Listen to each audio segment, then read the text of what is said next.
Madame, monsieur, bonsoir. Merci de suivre Télémétropole à l'heure de Métro News. Bienvenue dans cette nouvelle édition de ce journal pour la semaine.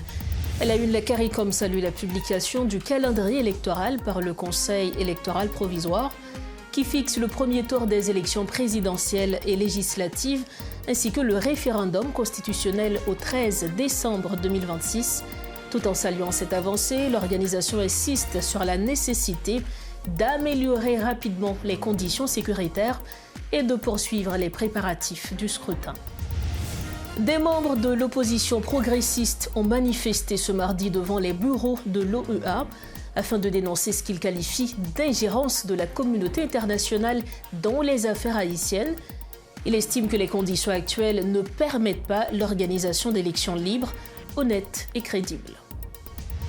Également à la une de ce mardi, des échanges de tirs entre des bandits armés et les forces de l'ordre ont semé une nouvelle fois la panique à Keskov. Le bilan fait état d'au moins 3 brigadiers blessés et d'un autre porté disparu. Les autorités locales réclament un renforcement de la présence policière afin de contenir les attaques des gangs.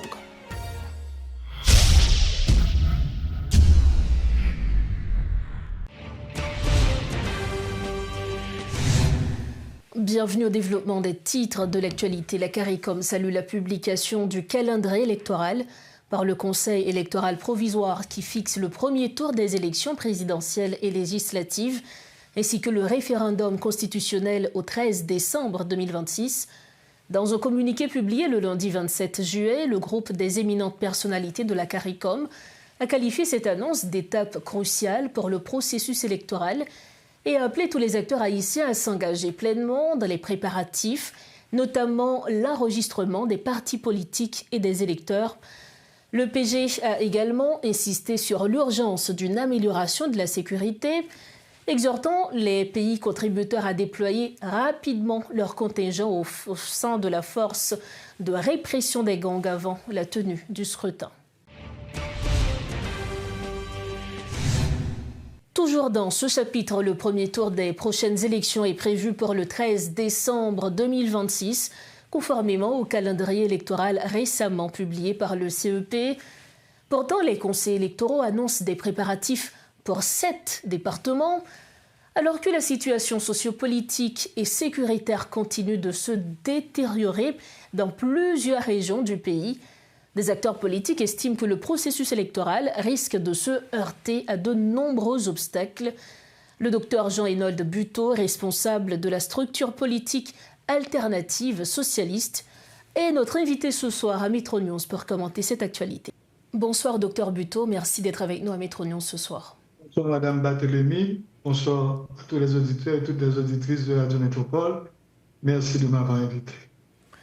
Merci encore de votre disponibilité. En dépit de la publication du calendrier électoral par le Conseil électoral provisoire, certains acteurs politiques sont plutôt sceptiques quant à la réussite du processus électoral. Quel est justement votre regard par rapport à ce calendrier, notamment par rapport à ce processus? Bon, je ne suis pas du tout sceptique. Je suis catastrophé. C'est-à-dire que dans la situation où se trouve le pays, nous ne parlons même pas de l'insécurité, c'est-à-dire celle qui est devenue un peu notre réalité, qui est devenue presque notre environnement réel. La ville de Port-au-Prince est quadrillée, elle est occupée à plus de 75% par les groupes armés, qui avancent chaque jour davantage, mais comme si c'était uniquement ça, comme si c'était une ville assiégée uniquement. Mais il y a aussi les cas de kidnapping tous les jours. On vous dit d'éviter telle zone, d'éviter telle autre zone.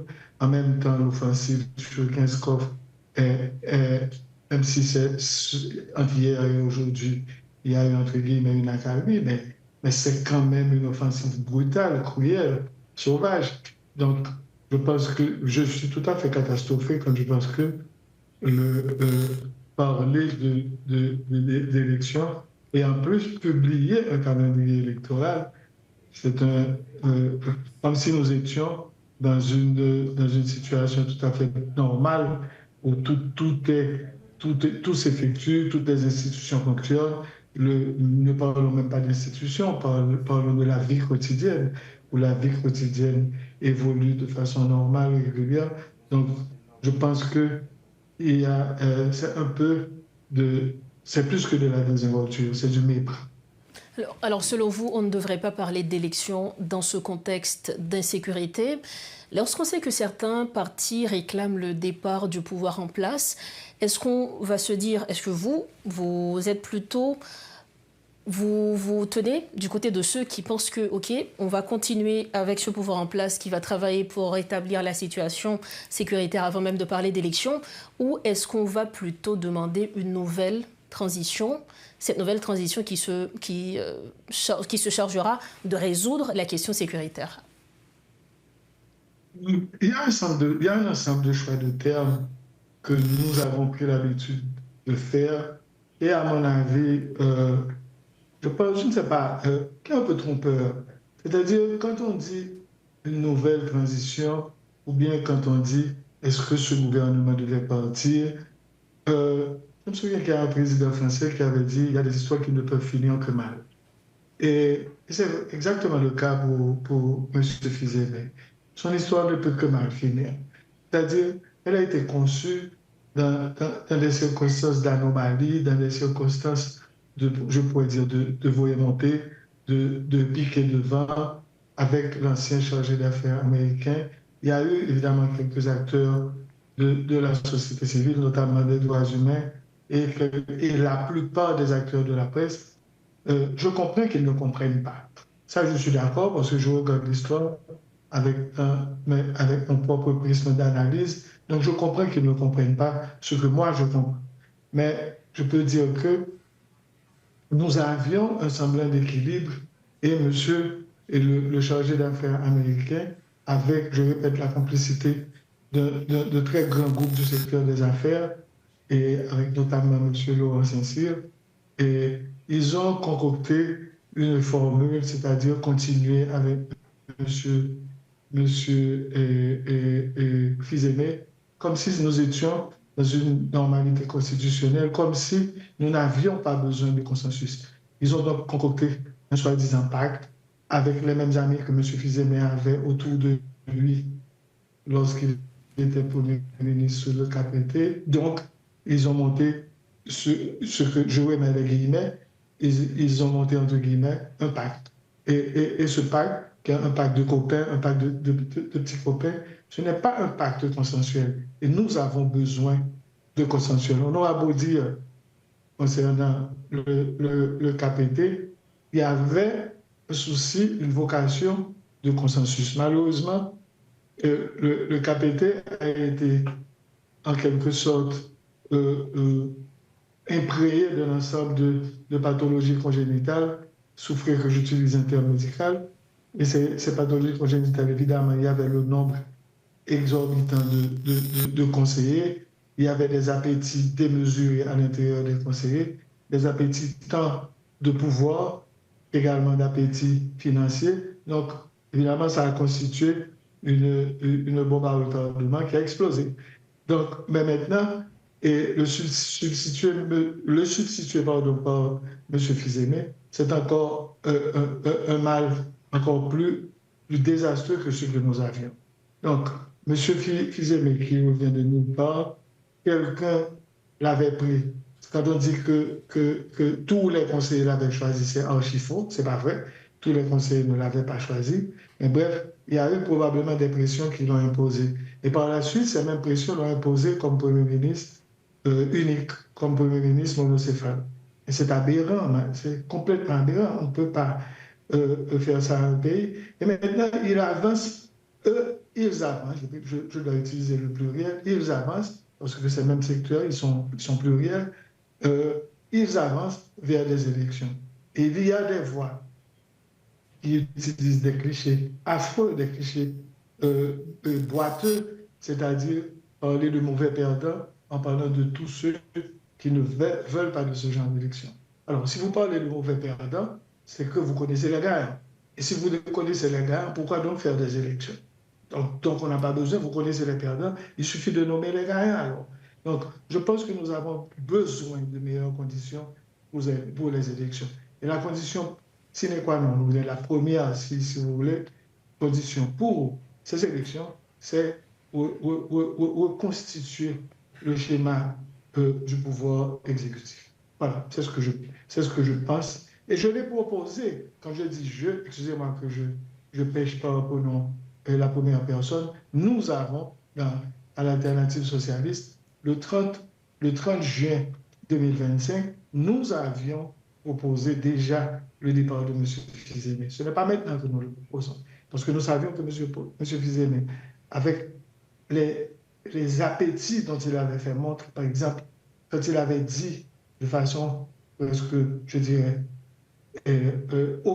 offensante, qu'il était au courant de l'offensive des bandits à Kinskov, donc qu'il observait. Pourquoi? Uniquement pour pouvoir destituer le directeur de la police d'alors.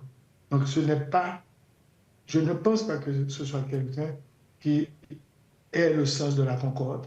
Et nous avions également proposé le départ des trois conseillers impliqués dans l'affaire de BNC. Donc, nous avions proposé une formule qui aurait pu permettre au pays d'avancer dans le sens de la concorde, débarrasser le pays de certaines, excusez l'expression, mauvaises herbes, et de personnes qui n'ont pas le sens de la concorde. C'est ce que nous avions proposé. Et aujourd'hui, vous croyez que cette formule est toujours applicable? On peut toujours l'appliquer à ce niveau? Vous savez, je n'ai jamais été attaché de façon maladive, de façon obsessionnelle à une soi-disant formule. Il faut que nous puissions analyser, faire l'analyse concrète d'une réalité concrète. Ce dont nous sommes sûrs, c'est que le pays aujourd'hui ne détient pas de formule constitutionnelle, institutionnelle, pour avoir une formule bicéphale, et alors je répète les mots, à partir des voies constitutionnelles et institutionnelles dont nous disposons. Nous n'avons pas ça. Nous ne sommes pas dotés de ces instruments. Donc, il faut que nous puissions se rencontrer, et quand je dis se rencontrer, et les grands secteurs, les larges secteurs, les secteurs qui ont en quelque sorte participé à la mise en place des pouvoirs précédents. Je pense que nous pourrions avoir besoin d'un arbitrage, non pas d'un arbitrage décisionnel de certains acteurs de l'international, mais plutôt d'un arbitrage organisationnel qui puisse permettre une mise en place équitable, une mise en place sans parti pris, sans penchant. Donc, dans le sens organisationnel. Et on pourrait le faire. Et je ne suis pas non plus d'accord que quelqu'un, un individu, une personne, parce que c'est une personnalité. Par exemple, on dit Jean Buteau, il est potable, il est gentil, il est bien, donc c'est lui qui doit aller. Non, je ne suis pas partisan de ce genre de truc. Quand je dis Jean Buteau, c'est pour prendre un exemple. C'est pas que j'ai une quelconque forme de prétention, mais que les groupes, la formule qui a été choisie ou bien qui a été privilégiée lors du 30 janvier 2022 à Montana, la formule de Montana, je pense qu'elle était vraiment, je ne dis pas géniale, mais elle était équitable. Il y avait des représentants de la société civile, des représentants du secteur politique qui se constituaient en KNT. Ce KNT, il y avait 55 membres. Je me souviens que le recteur Harry se moquait de la formule. Il se moquait parce que peut-être qu'il n'avait pas la sagesse suffisante pour comprendre que nous ne sommes pas dotés d'instruments institutionnels et constitutionnels, mais on pouvait les mettre en place. Et c'est ce qui a été fait à Montana. Et je trouve que s'il y a quelque chose d'inviable et qui devrait durer à Montana, c'est cette formule qui a été trouvée. Donc voilà. Mais tel que nous avons la formule d'exécutif maintenant, monsieur Fils-Aimé ne peut nous conduire qu'à la catastrophe. Je répète cette phrase du président français d'alors qui avait dit « il y a des histoires qui ne peuvent finir que mal ». Il y a des histoires qui ne peuvent que finir mal. C'est donc sur ces mots que nous allons refermer cette entrevue. Merci infiniment à vous, docteur Buteau. Voilà donc l'analyse du docteur Buteau. Il était l'invité de Metro News ce soir. Merci de votre fidélité à Metro News. Des membres de l'opposition progressiste ont organisé ce mardi Un sitting devant les locaux de l'OEA afin de dénoncer l'ingérence de la communauté internationale dans les affaires internes du pays. Si la communauté internationale se dit favorable à la tenue des prochaines joutes électorales, les conditions nécessaires à leur organisation ne sont pas réunies, déplorent des opposants au pouvoir en place. Les protestataires ont soutenu que le pays est en mesure d'organiser des élections libres, honnêtes et crédibles, tout en affirmant que l'administration actuelle n'est pas en mesure de garantir un scrutin crédible. Suivez ce reportage de Rodolphe Pierre-Louis. À la rue d'Arguin, devant l'entrée de l'Hexagone, l'ambiance est survoltée.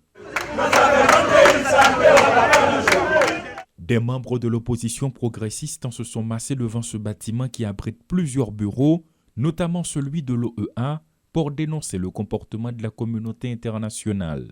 Faut camper, quitter le peuple haïtien prendre destin en main, nous capables. L'organisation des prochaines joutes électorales, deuxième point évoqué par les protestataires, des conditions pour la tenue des élections ne sont toujours pas encore réunies selon eux.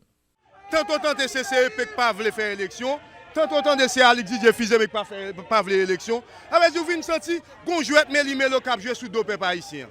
Je dis à l'éclair tout le monde connaît leur parler d'élection ou parler de démocratie. Faut que vous créer conditions pour moun aller dans l'élection. Conditions de sécurité, faut que le peuple ait tranquillité pour le déplacer pour aller vers les urnes. Les manifestants ont bloqué l'entrée du parking de l'Hexagone pendant 2 heures environ. Sans violence et en l'absence de la PNH, ils entendaient promouvoir leur solution de sortie de crise. Je dis à pays, nous avons besoin d'un gouvernement bicéphale, un président, un premier ministre qui pour convoquer, c'est le président qui faire convocation avec le peuple pour l'élection. Et deuxième bagaille, le gouvernement nous pour le mettre, faut le mettre sécurité dans le pays pour le peuple lui-même, il est capable de libérer avec tête faite pour la voter moun nivelé. Alors que des voix continuent de dénoncer la communauté internationale, le chargé d'affaires américain Henry Roster a été clair et précis lors de son discours d'adieu. Les dirigeants mondiaux n'ont pas de baguette magique pour changer la donne. Les partenaires du pays sont là pour donner du temps et de l'espace à l'État haïtien, mais il revient aux autorités étatiques d'agir afin de reprendre le contrôle du pays. Autre point de l'actualité, une vive tension a régné ce mardi dans la commune de Kinskov, où des bandits armés ont échangé des tirs avec les forces de l'ordre. Au cours des affrontements, au moins 3 brigadiers ont été blessés par balle et un autre est porté disparu selon le maire intérimaire Massy-Ongean. Grâce à l'intervention de la PNH, aucune autre victime n'a été enregistrée au sein de la population civile, soulignant que les gangs ont pris pour cible plusieurs zones de la commune. Monsieur Jean appelle les forces de l'ordre à renforcer leur présence dans la municipalité. Suivez les précisions de Massy-Ongean. Matin-là, c'est une situation de panique au niveau de Viardeux pour arriver dans la zone en bas de l'écho ou traverser arriver dans la zone Goudet. Côté que M. Bandit armé a fait un peu d'échange de tir avec la police. On est la police toujours dans le cadre d'intervention l'a fait pour capable arriver et libérer plusieurs axes dans la commune. Toujours fait accompagner de monsieur brigadier. Et c'est comme ça dans le cadre d'échange qui gagne entre la police et ensemble avec monsieur qui fait partie de la coalition Vivre Ensemble. Gagne 3 dans monsieur Sayo qui est arrivé touché par balle et qui transféré l'hôpital pour permettre qu'il prenne soin que Kayo mérité. Et pour le présent moment, il y a une là-dedans que nous pouvons retracer parce que continue avec recherche pour connaître qui s'est passé, est-ce que c'est mourir ou bien est-ce que c'est enlevé que M. Brandio a enlevé. Et nous avons continué la bataille, nous dit ça, nous pas plaguer la bataille là, nous avons continué et nous sommes capables toujours encourager la police pour continuer avec l'opération. Jusqu'à présent, c'est l'information que nous gagnons, parce que si il y a d'autres gains pour qu'on ait au plus tard, le brigadier qui est blessé à M. Sayo tout sur l'hôpital, il a pris soin. Et nous avons continué et bien plus données pour permettre que nous soyons capables de partager avec vous au moment opportun. Bon, normalement, c'est dans la zone que M. Bandi était toujours attaqué. Et c'est suite avec intervention que la police a fait dernièrement, côté que nous connaissons, et il y a plusieurs là-dedans qui sont arrivés mortellement blessés, il y a une saisie qui a été faite. Non seulement ça, tout, il y a un tranché que la police est accompagnée de population civile là, et M. Brigadier est arrivé bouché. Et c'est dans la zone ça spécialement que nous sommes capables d'échanger qu'a fait journée jeudi et matin. Pour refermer la page nationale de Métro News face à la détresse psychologique croissante de nombreux enfants, le ministère de l'Éducation nationale et de la formation professionnelle entend déployer une stratégie nationale de santé mentale en milieu scolaire. Un projet majeur officialisé par la signature d'un protocole d'accord entre le MENFP, le ministère des Affaires sociales, et le ministère de la Justice, lors d'une cérémonie organisée à la Direction générale de la police nationale. En guise de premier acte, un séminaire de formation a été immédiatement lancé, réunissant 50 facilitateurs en santé mentale issus de la PNH, de l'IBERS et de la Direction de santé scolaire du MENFP. Suivez ce compte-rendu de Riti Fortuné. Cette initiative s'inscrit dans un contexte marqué par les crises à répétition que traverse le pays et vise à renforcer la prise en charge du bien-être psychologique au sein de ces structures. Au terme de cette formation, les participants auront pour mission d'offrir un accompagnement psychosocial d'urgence et de proximité aux élèves, aux enseignants, aux parents ainsi qu'au personnel du MENFP affectés par des violences ou des traumatismes. Lors de son allocution officielle, le ministre Vijonnet Desmero a fait le point. Cette stratégie, c'est une stratégie collective qui a une portée nationale et qui se veut une initiative, une intervention durable. Une intervention durable dans le sens que ce n'est pas l'initiative d'une personne, c'est l'initiative institutionnelle d'une institution et de plusieurs institutions. La crise humanitaire et la violence généralisée provoquent une explosion des cas de troubles de la santé mentale chez les enfants. 1,3 million de mineurs ont un besoin urgent de protection, souligne l'UNICEF dans un récent rapport. Face à l'urgence de protéger ce groupe fragile, plusieurs ministères et services publics veulent agir vite pour stopper ce problème, en commençant par la formation comme première étape. Alors que la police communautaire est également impliquée, le directeur général de l'institution, Vladimir Paraison, a pris la parole. Nous devrions en profiter pour qu'il y ait une pareille approche dans la PNH. À cet effet, après la signature de cet accord entre les 4 ministères, il y aura un protocole qui va être signé avec nous autres et le ministère de l'Éducation nationale pour que la police nationale d'Haïti ait en ses rangs une équipe, un service disponible et disposé à accompagner nos policiers aussi. Il s'agit de placer les besoins supérieurs de l'enfance au cœur de l'action publique, affirme pour sa part le ministre des Affaires sociales. Marc-Élie Nelson souligne que l'initiative vise à la longue à faire de l'école un milieu sécuritaire bienveillant et plus protecteur pour les jeunes haïtiens. Ce protocole traduit notre volonté commune de faire de l'école un milieu sécuritaire, plus bienveillant et plus protecteur pour tous les enfants d'Haïti. Un protocole d'accord a été signé en ce sens entre les ministères de l'Éducation, des Affaires sociales et de la Justice pour donner vie à ce projet qui se révèle fondamental pour le bien-être et l'apprentissage des enfants à un moment critique marqué par l'augmentation des violences à leur encontre. Voilà ce qui met fin à cette édition de Métro News. Merci infiniment de l'avoir suivi. On se retrouve demain soir pour une prochaine édition de ce journal. Mais restez branchés Métropole, la programmation continue. Bonsoir.